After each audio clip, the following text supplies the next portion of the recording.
So Michael, who's a great contributor to the channel, made this statement where he's basically saying how people have their own ideas of God.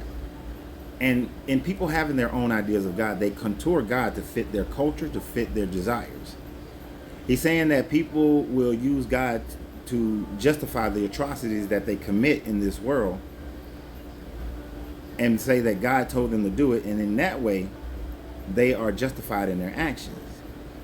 He said that people need to start looking at their inner self and realize that what you are hearing is not a word from God. What you are hearing is a word from your inner self.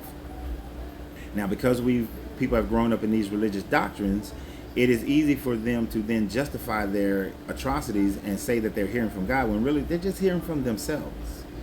When people come to me and they say that, well, God told me to tell you. No, if there was something that God told me to tell, wanted me to know, it would tell me, not you. This is just your inner self having an opinion on my life or someone else's life, and then you want to justify that opinion by saying on God. But it's not God. It's you. Now, I would say maybe it's the goddess or goddess inside you, but it depends upon what it is. I would never say that the atrocities of the Israelites genociding the people of Moab and actually 300 different cities in this Exodus story is something that a God told them to do. That is just something that they wanted to do if it had happened, but it didn't. I would not say that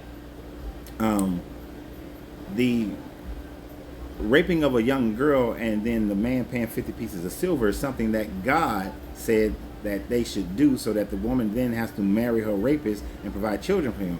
That is not something that a God would say you should do, not a good God. Taking people into chattel slavery or taking people into debt slavery, those are more cultural things that men have wanted to do in order to gain resources, to gain wealth. It is not something that a God would tell you to do. A true God would say that no man should own any other man.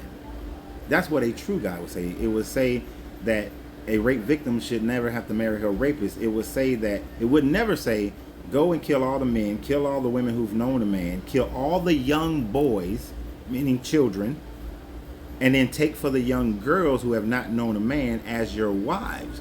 A good God would never ever say anything like that.